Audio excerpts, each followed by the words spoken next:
Hello, welcome to Emotional Badass, where Moxie meets mindful. I'm Nikki Eisenhower, your host, life coach, and psychotherapist. And on today's episode, I'm discussing Bob Ross energy for fatigue and stress management.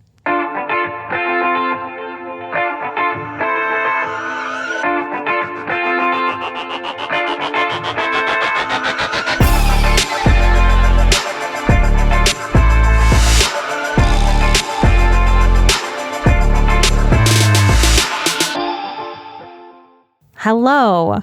I want to talk about Bob Ross today. I've been channeling Bob Ross energy in this episode and in my life. I think of Bob Ross a ridiculous amount, y'all. The grandpa I lived with as a child was an artist and a fan. Saturday naps were Bob Ross infused. I was such a stressed and anxious child. His voice was tranquilizer, writing sound waves. When I'm in the mountains outside Denver, I hear him as if he's painting the landscape as I hike, just for me. A little tree here, a little tree there. Like somehow I've made it into one of his paintings. He was wonder, magic, and ease. I even coveted his white man fro. It was so big and so cool, couldn't get over it as a kid. I've thought of him more this year, carried him with me with a lot of intention. What if we allowed more Bob Ross energy into our ways of being? I'm bringing Bob Ross energy with me to ride out this year, no matter what happens in the bigger world, because it's going to come down to me choosing the energies that I want to carry and that I allow in my personal world. And whatever we choose and repeat, we're practicing.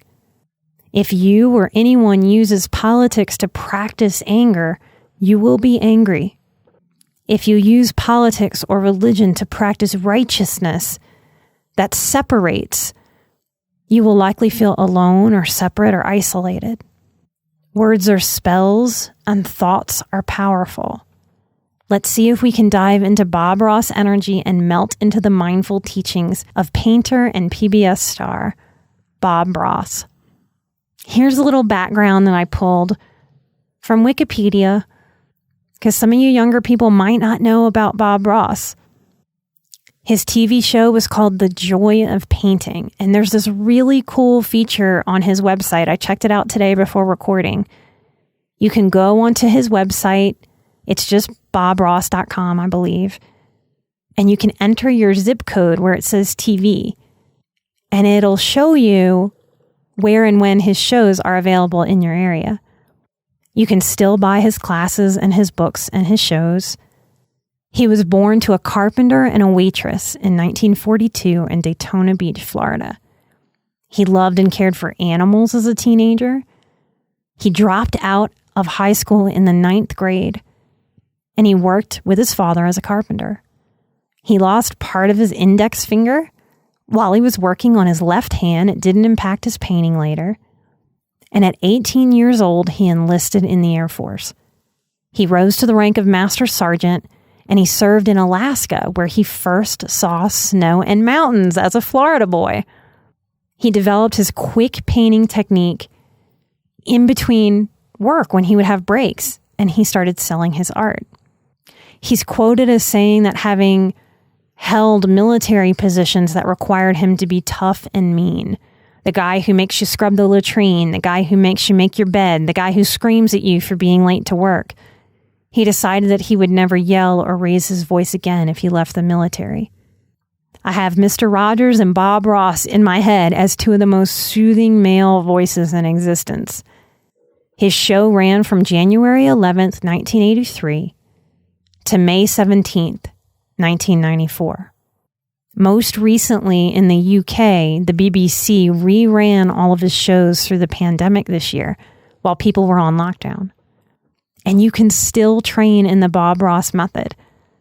I have some art from a New Orleans painter. This is a little side story. He was taught by Bob Ross himself. I bought things from this man. I wish I knew his name for years when I'd go back to New Orleans at the French market.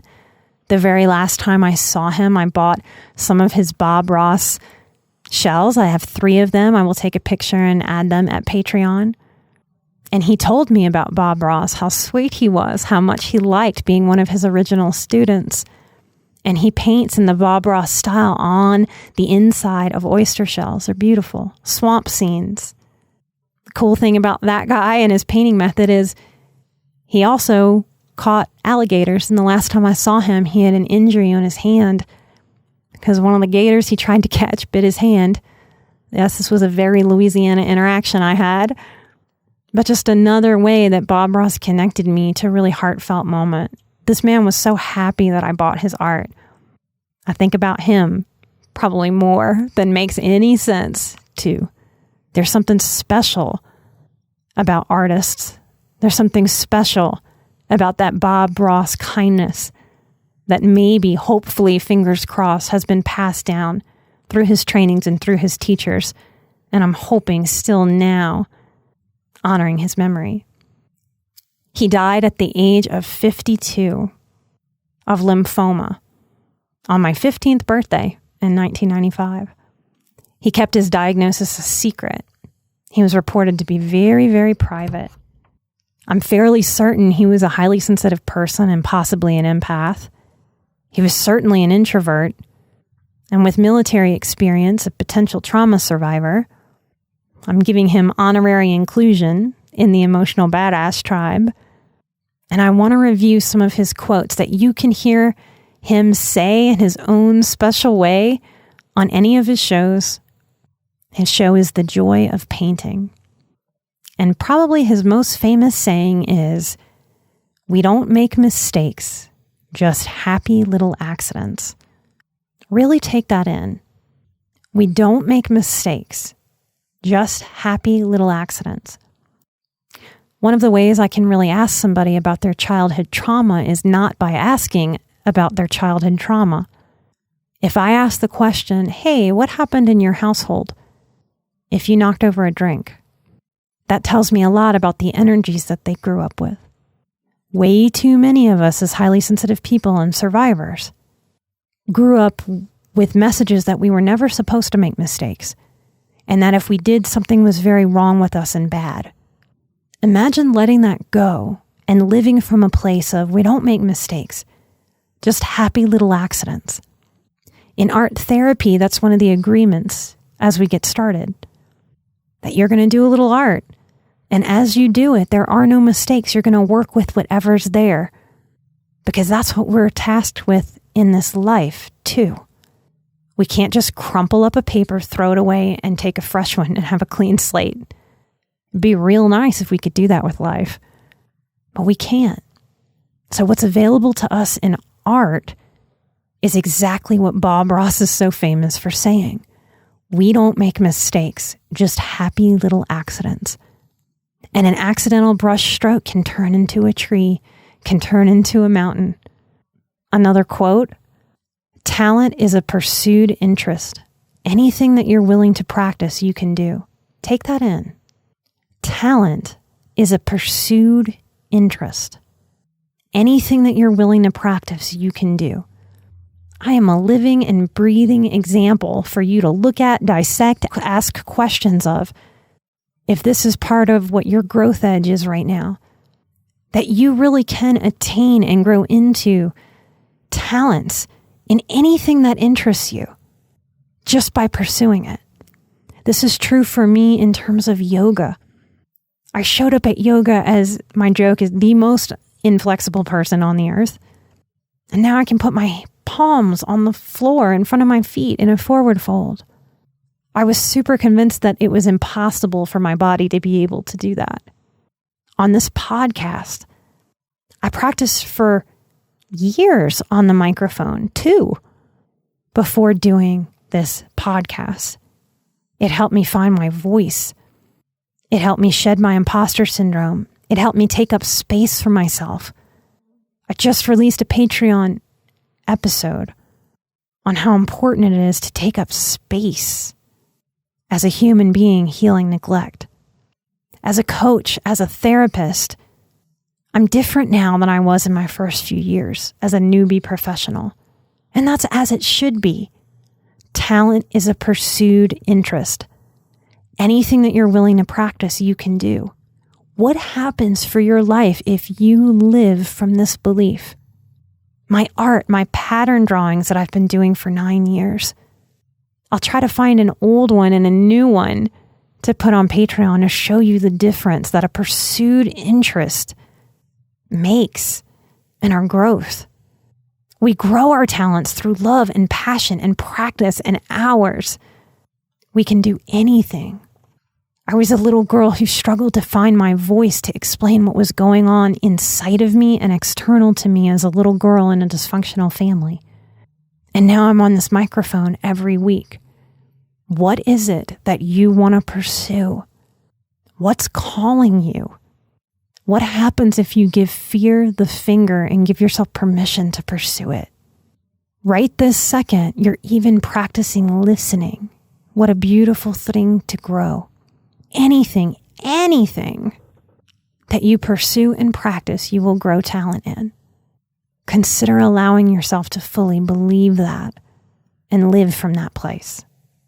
Another Bob Ross quote that I love, "There's nothing wrong with having a tree as a friend." This to me sounds like the statement of a plant empath. There's something right about having a tree as a friend. This might sound crazy or even dangerous to the average mental health professional out there because we're taught to think of isolation and withdrawal as depression symptoms that are very dangerous and precursors to suicide. But for highly sensitive people, I think it's different. I know it's different. If a person has been abused or neglected, betrayed by human beings, a tree friend may feel safe and help us build a bridge back to human relationships and vulnerability. There have been times in my life when I really didn't have people to rely on, or didn't know quite who I could rely on and who I couldn't. Then and now, I can rely on a tree to be there time after time, right there in the same spot. I can trust a tree to listen and not talk back, not judge. I can trust the stability and the strength of a tree to stand on its own. And a tree doesn't lean on me when I feel spent or tired or drained or weary or broken and trying to build myself back up. Trees can offer me consistent support if I sit and lean against them, even if I hug them. And they can offer me protection from the sun by giving me shade. It's a simple relationship. And sometimes in life, we need to strip down the complicated nature of relating and go back to square one if we've been rattled or betrayed. Today, I have trees and people as my friends. There's nothing wrong with having a tree as a friend. Another quote, "I guess I'm a little weird. I like to talk to trees and animals. That's okay, though. I have more fun than most people." If this isn't the statement of an empath, I don't know what is. Just walking around proving he's an empath. What have we been taught about adulting, y'all? That adulting is rushing and stuffy and serious, and we have to deal with the real hard things only. A lot of us have been taught that adulting resists imagination, resists playfulness and wonder. That's kid stuff. Well, I'm not that kind of adult. And I feel so supported that Bob Ross wasn't that kind of an adult. I blow bubbles. I talk to trees and animals. And it's true, I think I do have more fun than most people. And more fun is available to you too. Can you take that in? Especially this year, while stuff is still just weird. It's still okay to have fun, and more fun is available to you no matter what's going on. And I love your weirdness. Please be weird.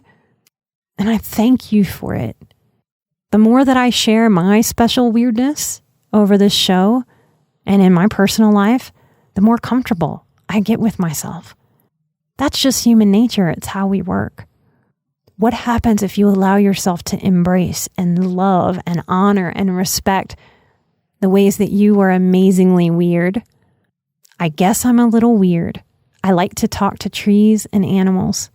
That's okay though. I have more fun than most people. Another quote, I can't think of anything more rewarding than being able to express yourself to others through painting. Exercising the imagination, experimenting with talents, being creative, these things, to me, are truly the windows to your soul. Expression is our human right and gift. We can utilize it and expand. Expression is vulnerability in action. It's how we show ourselves. It's different than words. It's different than a conversation. By sharing our depth, by sharing poetry, by sharing our paintings, our drawings, our felting, our clothes sewing, all the things that we create and make and express and show, music, dance, yoga, it allows people to peek into our deeper being, our soul. And since who we really are deep people, this is where our authenticity lives. There's a lot out there on social media about authentic entrepreneurs. It's a buzzword right now. This is how we show our depth, not by being naked on Instagram, but rather by expressing ourselves. And if your art is nude photography, then yes, that fits. Expressing is different than attention seeking. And if you create art to attention seek, I think you miss something. If you create art to people please, I think we miss something. Exercising the imagination, experimenting with talents, being creative, these things, to me, are truly the windows to your soul. I think that's why we feel what we feel when we consider Bob Ross. I want to end with this quote. All you need to paint is a few tools, a little instruction, and a vision in your mind. What Bob Ross is offering us here is simplification. And simplifying is spiritual, it's psychological. Simplifying is how we act for ourselves in peace. As sensitive people, many of us can be maximizers. I certainly am. And I need this quote to move forward with the good enough and embrace the lessons of simplification and flow. And I need that lesson over and over and over again in my life. Perfectionism sits back, always waiting to take hold, to jump in, maximizing an experience. And a lot of that makes us stall out and not get started. I see a lot of HSPs frustrated in their creativity. If this is where you are, consider taking some of Bob Ross's simplification strategy. All you need to paint is a few tools, a little instruction, and a vision in your mind. Push the rest out. Pick up that brush and get started. I said that was going to be the last one. I fibbed. One more. Mix up a little more shadow color here. Then we can put us a little shadow right in there. See how you can move things around? You have unlimited power on this canvas. Can literally move mountains. Bob Ross teaching us empowerment via painting. What if you allowed yourself to feel this powerful, even if only on a canvas? This empowered to make choices, this empowerment to make choices and move things, to move yourself, to move life forward, it's yours. We can practice our power in art expression, and we can take it off of the canvas and into our worlds. Just like we do in yoga, off the mat and into the world, just like we do in therapy, out of our sessions and into the world. I hope you enjoyed spending some time today with me and Bob Ross. As we get closer to November, we really need to pull out our self-care strategies, and we need to dig in. Instead of having news going on in the background, maybe Bob Ross, The Joy of Painting, would be a lighter choice. Your power sits in how you choose, in what you choose to do, and what you choose not to do externally, and what you choose to do with your self-talk and not do with your self-talk internally. One of the impactful ways that you can support the show, if you're listening and you're getting benefit and value and help from the show, one of the ways that you can help support us is by getting on iTunes. I know it can be kind of a pain to go through all the steps, but getting on iTunes and giving us a 5-star review, that helps keep us high in the podcasting charts. It helps algorithms give the suggestion of Emotional Badass to new people. Rarely does a day go by when me and the team do not receive messages from people who are realizing that they're highly sensitive, that they're survivors, that they're empaths, and that they're not crazy. That's a very powerful, life-changing thing that you do when you get on iTunes and write a review. So I want to thank some of you who have done that. I want to thank Drew DeChris. He says the show is great for caregivers and anyone in empathic professions. I'm so glad some of the episodes have given you a sense of peace during hectic times. I want to thank Highly Sensitive Human. I finally understand who I am and why I am. That's wonderful. Thank you for being out there listening and sharing the show. I want to thank MJSXING. This person says, I need, not just want, to say thank you for truly making me feel like I am not alone in this life journey. I am a multi-type empath and INFJ. I am also an INFJ. And I have been seeking to heal myself, but it's not been an easy road. I miss my inner child. I stayed in a physically and emotionally abusive marriage with a narcissist for years because of my teachings in childhood. My parents were very old school. I came out alive, but not well.